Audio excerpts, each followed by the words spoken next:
We might be getting a little off topic in this question, but unfortunately sometimes those products seem to be more expensive. We were talking a little bit about that earlier, that sometimes if you want more organic products, unfortunately that seems to be more expensive than maybe buying sort of a junk equivalent.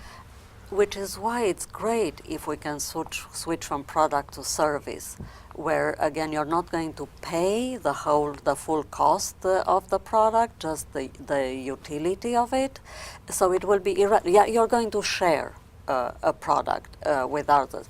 It's also important to get to scale. So the more companies get into the model, the lower the cost will become. Yeah. But I think a combination of using the product, not consuming, not buying it, and the scale of adopters of the circular economy, because like you mentioned, Barbara, all the cost of materials will come down because you're not going to use raw materials, of which extraction is very costly, and we see that with fossil fuel. Yes, we can still use them, but it's costlier and costlier to extract them. Yeah, extraction is costlier. But on the cost piece, the other one is people tend to think, well, it costs how much money I'm going to fork out in the very beginning. So I'm going to buy something. I'm going to buy cheap stuff that doesn't last because it's cheaper. But if you think about, well, I'm going to need that washing machine, or we use my example of I just bought a toilet, it's going to last 20 or 30 years. A low flow. A low flow one. Yeah. So that's what, yeah, I had to get that low Resource flow. efficient, yeah. But a good toilet, it was worth it because it's going to last me 20 or 30 years. If I got the cheapest one, that my last one lasts less than 10 years, you know, if You wasted your money. I wasted my money. So they're going to lease the cost. toilet? I guess that's I wonder how I that bought would the one work. that just went in yesterday. But if you think in longer term and what's it going to cost me over the life of this asset, so for 30 years, one toilet, even though it may be more expensive today, if I get a quality one, then one toilet over 30 years is cheaper than if I get a crappy one, she said pun intended.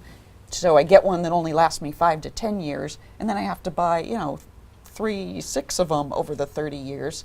That's really more expensive. So is it more expensive? Well, if you just look at this one purchase today, a cheap one is going to be cheaper. But the life cycle cost, actually a premium quality product, you could save money if you look that little longer term. What a delightful conversation this has been, and it just gives you an idea in terms of Leaders in Energy, how many talented people we have and how exciting it is to have these subgroups of people, really pockets of activity, of just a lot of interesting thoughts on topics. So do stay tuned for our future series. We'll be covering many topics. Gosh, we have our happy hours coming up. Maybe just a little shout out that some of the topics we have are funding clean tech innovation. How do you pay for entrepreneurs and how can they get money for some of these wonderful innovations?